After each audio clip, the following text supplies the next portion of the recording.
안녕하세요. 책 함께 읽기 36번째 시간입니다. 오늘 함께 읽을 책은 틱 나탄 스님의 화입니다. 틱 나탄 스님은 베트남의 승려이자 시인이고 평화운동가 또 16의 나이에 불가에 입문해서 평생 구도자의 길을 걷고 있습니다. 그분이 쓰신 저서로는 살아계신 부처, 살아계신 그리스도, 발자국마다 평화, 나를 참 이름으로 불러다오, 이 세상은 나의 사랑이며 또한 나다, 이른 아침 나를 기억하라, 파워 등 100여 권이 있습니다. 저는 이 책을 읽으면서 제가 종교가 불교가 아니고 기독교라서 그런지 에베소서 4장 26절 말씀이 떠올랐어요. 분을 내어도 죄를 짓지 말며 해가 지도록 분을 품지 말고. 모든 성인들의 말씀은 이렇게 한 가지로 통하는 것 같습니다. 이 책에서 화란, 시기, 절망, 미움, 두려움 등 우리의 마음을 고통스럽게 하는 독을 하나로 묶은 것이라고 말하고 있는데, 당신을 화나게 한 사람과 입씨름하는 것은 마치 불이 붙은 집을 내버려 두고 방화범을 잡으러 가는 것과 같다라는 엄청난 말씀을 하셔서 너무나 공감이 갔던 책입니다. 또 호흡과 보행을 계속 강조하는 이런 책이었고, 이 호흡과 보행을 자각하면 과거나 미래의 일로부터 자유로워지고 또 진정으로 현재의 순간에 존재하게 된다라고 말씀을 하고 계십니다. 이 책 또 인상적이게 읽었던 한 부분은 내 행동만이 나의 진정한 소유물이라고 말하면서 나는 내 행동의 결과를 피할 길이 없다. 내 행동만이 내가 이 세상에 서 있는 토대다 라는 말을 합니다. 그리고 화를 품고 사는 것은 마음에 독을 품고 사는 것과 같다라고 말을 합니다. 곳곳에 정말 공감이 되는 말들도 다 채워져 있는데, 이 책 뒤에 얘기를 한번 읽어 드릴게요. 혹시 당신은 화가 나 있지 않습니까? 가정에서 아내나 남편에게, 혹은 자녀에게, 직장에서 상사나 부하, 혹은 동료 직원에게, 연인이나 친구, 혹은 자기 자신에게, 사회, 정치적 현상에 화가 나 있지는 않습니까? 라고 묻고 있고, 화를 품고 사는 것은 마음속에 독을 품고 사는 것과 같다 라는 글입니다. 살면서 화 안 내고 사는 사람은 없다지만 당신이 하루에도 몇 번씩 불쑥불쑥 화내는 사람이라면 세상 살기가 얼마나 피곤해질까? 여자들은 보통 화를 너무 참아서 병을 얻고, 남자들은 화를 표현하는 방법을 몰라서 폭력적으로 변한다. 그렇게 자신과 남을 가장 고통스럽게 하는 것이 화다. 화는 남의 탓도 아니고 내 탓도 아니다. 화를 다스릴 때마다 삶이 조금씩 즐거워진다. 화가 풀리면 인생도 풀린다. 화가 풀리면 인생도 풀린다 라는 이 글이 정말 맞았으면 좋겠습니다. 마음에 화를 담고 사는 분들에게 딱 2가지만 읽어드리겠습니다. 바로 시작합니다. 화내는 것도 습관이다. 그 연결고리를 끊어라. 여름철마다 플럼 빌리지에 와서 다른 청소년들과 함께 수련을 하는 12살짜리 소년이 있었다. 그는 아버지와의 관계에 문제가 있었다. 어렸을 적에 가령 길을 가다가 넘어져서 다친다든가 하는 실수를 저지르면 아버지는 아들을 위로하기는커녕 고래고래 소리를 지르면서 온갖 욕설을 퍼부었다. 이 바보 같은 놈, 넌 어떻게 하는 짓이 늘 그 모양이지? 고작 길을 가다가 넘어져서 다친 정도의 실수를 갖고 그처럼 험악한 사태가 벌어진 것이다. 그러니 그가 아버지를 자애롭고 훌륭한 아버지로 볼 수가 없었다. 그는 이 다음에 커서 결혼을 하고 자식들을 갖게 되면 자신은 절대로 그렇게 행동하지 않을 것이라고 다짐했다. 아들이 놀다가 다쳐서 피를 흘리더라도 고래고래 소리를 지르지 않을 것이며 아들을 품에 안아서 위로해 줄 것이라고 다짐했다. 플럼빌리지에 2번째로 왔을 때 그는 여동생을 데리고 왔다. 여동생이 다른 소녀들과 함께 그물 침대에서 놀다가 떨어졌다. 돌멩이에 머리를 부딪혀서 얼굴에 피가 철철 흘렀다. 갑자기 그는 화가 치밀어 오르는 것을 느꼈다. 그는 여동생한테 바보 같은 계집애, 넌 어떻게 하는 짓이 늘 그 모양이지? 라고 곧 소리를 지르려 했다. 아버지가 그에게 했던 바로 그 말을 그도 여동생에게 하려 했던 것이다. 그러나 그는 플럼빌리지에서 2번이나 수련을 한 덕에 그 순간에 수지로를 억제할 수 있었다. 소리를 지르는 대신에 그는 얼른 그 자리에서 벗어나 의식적인 호흡과 보행을 실천했다. 그동안에 다른 사람들이 여동생을 도왔다. 그리고 불과 5분 만에 그는 어떤 깨달음의 순간을 경험했다. 그는 여동생이 다친 데 대해 그가 보인 과민한 반응이 바로 그가 그의 아버지에게서 물려받은 습관적 에너지라는 사실을 깨달았다. 그는 그의 아버지와 똑같은 사람이 되어 있었던 것이다. 그는 여동생을 아버지가 그를 대하던 방식으로 대하려는 생각이 전혀 없었지만 그러나 아버지에게서 물려받은 습관적 에너지가 너무 강해서 그도 거의 아버지와 똑같이 될 뻔했던 것이다. 12살짜리 소년에게 그것은 참으로 놀라운 깨달음이었다. 그는 계속 길을 걸어갔다. 그리고 또 어느 순간에 갑자기 그 습관적 에너지를 처리하기 위한 수련을 해야겠다는 열망이 차올랐다. 나중에 자기 자식에게 전염시키지 않기 위해서라도 반드시 그렇게 해야 하며 자각을 실천하기만 하면 그 고통의 순환을 끊을 수 있을 것이라고 그는 생각했다. 소년은 그의 아버지도 화에 전염된 희생자라는 것을 그제야 알 수 있었다. 그의 아버지도 그를 그런 식으로 대하고 싶지가 않았겠지만 그러나 그 습관적 에너지가 너무도 강해서 어찌할 수가 없었던 것이다.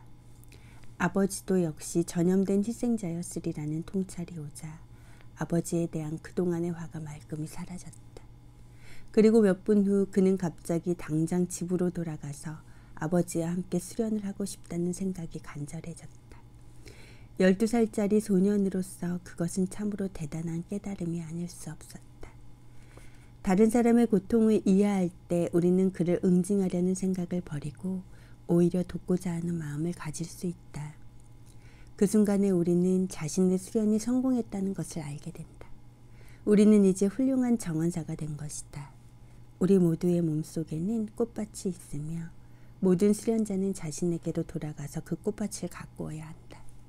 그 꽃밭을 오랫동안 그저 내버려두고 차마 손대지 못했던 사람들도 있을 것이다. 그들은 자기 안에 있는 그 꽃밭에서 지금 무슨 일이 일어나고 있는지를 정확하게 알아야 하고 모든 것을 정돈하기 위한 노력을 해야 한다. 그리고 예전의 아름다움과 조화를 반드시 복구해야 한다. 그러면 수많은 사람들이 그 꽃밭을 즐기게 될 것이다. 주위에서 일어나는 일을 항상 의식하라. 우리의 몸 안에는 갖가지 독소가 들어있다. 그리고 피가 제대로 순환되지 않으면 그 독소들이 특정한 곳에 쌓이게 된다. 건강을 유지하기 위해서 우리의 몸은 이 독소들을 밖으로 내보내야 한다. 마사지는 혈액의 순환을 원활하게 해준다. 혈액순환이 원활할 때는 신장과 간과 폐에 영양이 잘 공급되어서 독소들을 밖으로 내몰 수 있다. 그러므로 혈액순환은 우리의 건강을 위해서 매우 중요하다.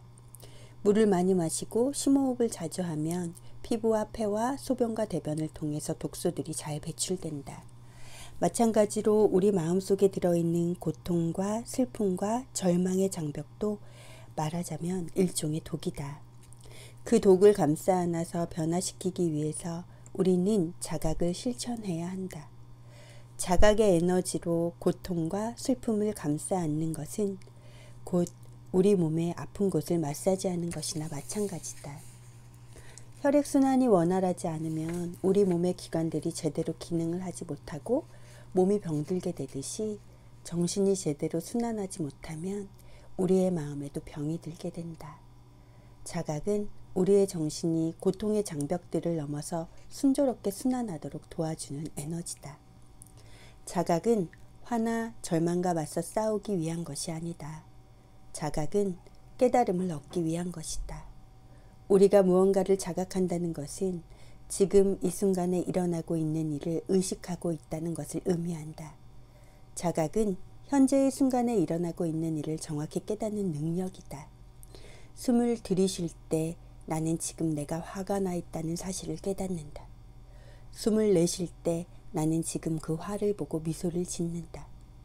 이것은 감정을 억압하거나 화와 맞서 싸우려는 행위가 아니다. 그것은 깨달음의 행위일 뿐이다. 지금 우리의 마음속에 화가 일어나고 있다는 사실을 자각할 때 우리는 자애로운 마음을 통해 의식적으로 그 감정을 끌어안을 수 있다.